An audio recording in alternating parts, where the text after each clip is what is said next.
हमारे साथ इस वक्त सीएनबीसी आवाज के मैनेजिंग एडिटर अनुज सिंघल फोन लाइन पर है। अनुज जी, ये हमें पता तो था कि होने जा रहा है, लेकिन इतनी एक ही दिन में ये क्लियर हो जाएगा और अब ये फैसले 22 सितंबर से लागू भी होने जा रहे हैं, इसका क्या इम्पैक्ट होगा? विपिन जी, एक बहुत बड़ा पॉजिटिव है ये मार्केट के लिए। देखिए, अब थोड़ा सा बस एक बार डिटेल्स और मिल जाएं। जैसे कहते हैं कि कई बार होता है कि devil lies in the detail, लेकिन अगर जो सारे प्रपोजल्स भेजे गए थे सारे के सारे क्लियर हो गए और सिर्फ देश में अब दो जीएसटी स्लैब होंगे, 5% का और 18% का, 28% का स्लैब पूरी तरीके से जा चुका है। और अब एक और चीज जो मुझे लग रहा है बहुत बड़ा पॉजिटिव है मार्केट के लिए कि 22 सितंबर से ये चेंजेस लागू हो जाएंगे। अब देखिए, अब आप इसमें ये जरूर कह सकते हैं कि जो एकदम जैसे बड़ी गाड़ियां हैं या बाकी कुछ चीजें हैं उसमें हो सकता है कि अगले 2 हफ्ते के लिए लोग अपनी परचेजेस पोस्टपोन करें, लेकिन जो भी है इकोनॉमी के मोर्चे पर एक बहुत बड़ी खबर है। प्राइम मिनिस्टर ने कहा था कि दिवाली पर देश को एक तोहफा मिलने वाला है और ये तोहफा अब नवरात्रि पर ही मिलने वाला है। तो ये एक बहुत बड़ी खबर है मार्केट में। देखिए, आज शायद इस बात की थोड़ी सुगबुगाहट थी मार्केट को, क्योंकि आप देखिए लास्ट के 1 घंटे में मार्केट किस तरीके से भागा था, कितने जबरदस्त तरीके से मार्केट भागा था। काफी सेक्टर्स हैं जैसे ऑटो है, एफएमसीजी है, व्हाइट गुड्स है, जिसमें मुझे लग रहा है काफी हद तक ये न्यूज अब प्राइस में है। अब कल सुबह मुझे लग रहा है कि मार्केट एक बार तो इसको पॉजिटिवली रिएक्ट करेगा, उसके बाद हम देखेंगे आगे जाकर इन जीएसटी चेंजेस के क्या इम्पैक्ट ऑन ग्राउंड दिखाई देंगे। क्योंकि अगर आप इस महीने के ऑटो सेल्स देखेंगे फॉर एग्जांपल, तो वो काफी शानदार थे।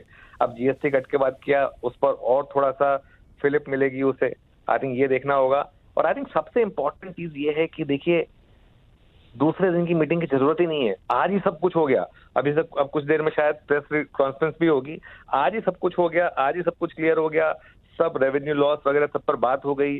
और जैसा कहा कि दो टैक्स, ये एक बहुत बड़ा रिफॉर्म है। जीएसटी में कभी इतने स्लैब होने नहीं चाहिए थे। खैर, अब जो भी है, अब यहाँ से 2 ही स्लैब होंगे और हाँ, एक तीसरा स्लैब वो स्पेशल स्लैब है सिर्फ सिन गुड्स के लिए। बहुत बड़ी खबर है ये जी। तो एक बार दर्शकों को फिर बता देते हैं कि इस वक्त जीएसटी काउंसिल की जो बैठक चल रही थी मैराथन, वो खत्म हो गई है। कुछ ही देर में वित्त मंत्री निर्मला सीतारमण एक प्रेस कॉन्फ्रेंस करने जा रही हैं, जिसको हम आपको सीधा लाइव दिखाएंगे। और अब बस 2 ही स्लैब्स हैं यहाँ पर, 5% और 18% के जो एक आम सहमति बनाने वाली बात थी, इन पर बढ़ गई। और जैसा अनुज जी बता रहे थे कि वो सिन गुड्स के लिए जो बहुत ही ज़्यादा लग्जरी आइटम्स है उनके लिए एक 40% का स्लैब अलग होगा, लेकिन अदरवाइज अब सिर्फ 2 ही स्लैब जीएसटी पे होंगे। ये बहुत बड़ा रिफॉर्म है और इसके लॉन्ग टर्म इम्पैक्ट आएंगे। तो अनुज जी, एक तो ये आपने बताया कि मार्केट इस पर कैसे रिएक्ट करेगा, लेकिन अगर हम इकोनॉमी के पॉइंट ऑफ व्यू से देखें, इस समय थोड़ा टैरिफ्स को लेकर भी एक अलग तरीके की उलझन बनी हुई है, तो इकोनॉमी पर इसके लॉन्ग टर्म इम्पैक्ट आप कैसे देखते हैं?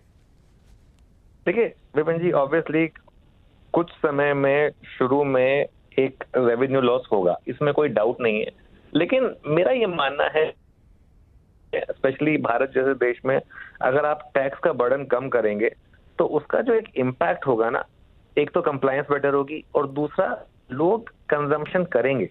लोगों की जेब में अगर आप एक्स्ट्रा पैसा देंगे तो वो उसे कंज्यूम करेंगे, तो वो जो वॉल्यूम इफेक्ट है मोर देन इसको कॉम्पनसेट करेगा। और मेरा ये मानना है कि आपने पिछले क्वार्टर की जीडीपी की परफॉर्मेंस देखी थी 7.8% की। मेरा ये मानना है कि अगर ये आगे जाकर टैक्स कट सबसे पहले जो बजट में आया, उसके बाद आरबीआई ने लगातार रेट काटे, उसके बाद एक अच्छा मॉनसून और अभी जीएसटी कट का तड़का, मुझे हैरानी नहीं होगी अगर आगे जाते हुए आपकी इकोनॉमी की जो रफ्तार है वो 8-8.5% को भी क्रॉस कर जाए। तो ये एक देश के लिए एक बहुत बड़ा, एक टेक्टोनिक, एक बहुत बड़ा रिफॉर्म है ये। जैसे 1991 का लिबरलाइजेशन वाला रिफॉर्म आपको याद होगा, ये उस तरीके का एक रिफॉर्म है जो इस जीएसटी को इस तरीके से। और देखिए, एक सबसे अच्छी चीज इसमें मुझे क्या लग रही है, 15 अगस्त को प्रधानमंत्री जी ने ये बात कही और आज 3 सितंबर तक हम इनको लागू कर चुके हैं। आई एम श्योर हमारी पूरी रिपोर्टिंग टीम जुड़ चुकी होगी और उनके साथ हम बात करेंगे कि बाकी क्या क्या हमें इन्फॉर्मेशन मिल रही है। लेकिन मैं पर्सनली बहुत खुश हूँ इस फैसले को लेकर।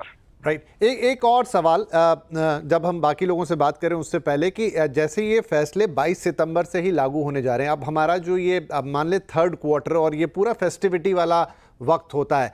एक आपने जिक्र किया कि हमको ऑलरेडी एक इनकम टैक्स का कट मिल गया था, उसका इम्पैक्ट धीरे धीरे आएगा। ये बड़ा डायरेक्ट सा इम्पैक्ट होगा जहां पर चीज़ें सीधे सस्ती हो जाएंगी, और वो भी रोज़मर्रा की या जो घरों में इस्तेमाल होने वाली चीज़ें उसका सीधा इम्पैक्ट। इसका मतलब है कि कंजम्पशन में एक डायरेक्ट इम्पैक्ट हमको थर्ड क्वार्टर में दिखाई देगा, जो मतलब बिल्कुल ही ऑब्वियस होगा, सामने होगा।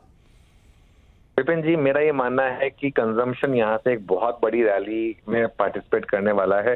ये जरूर हो सकता है कि कल एक बार गैप अप खुलने के बाद थोड़ी प्रॉफिट बुकिंग आ जाए, क्योंकि हम लगातार एक महीने से सीएनबीसी आवाज पर सिर्फ और सिर्फ एक सेक्टर की बात कर रहे थे, वो था कंजम्पशन।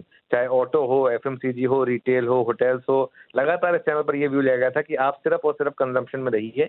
और आज मैंने एक व्यू ये लिया था कि आज और कल अब इन स्टॉक्स में एक बार के लिए अगर आप चाहें तो अपनी ट्रेडिंग पोजीशन को बुक करिए, लेकिन अगर आप इन्वेस्टर हैं तो यही स्पेस है जहां पर अगले 6 महीने में सब होगा। इन सेक्टर्स में आप बाइंग करिए, इन सेक्टर्स में आप हर डिप पर बाइंग करिए, आप एसआईपी करिए, आप ईटीएफ बाय करिए, आप स्टॉक्स चुनिए, जो मर्जी करिए। और एक चीज इसमें ये होगी कि आप गलत नहीं जाएंगे इसमें। अगर कभी बाई चांस आपने हाई पे ले भी लिया तो भी इन स्टॉक्स में मुझे लग रहा है कि ताबड़तोड़ रैली होने के काफी चांसेस हैं।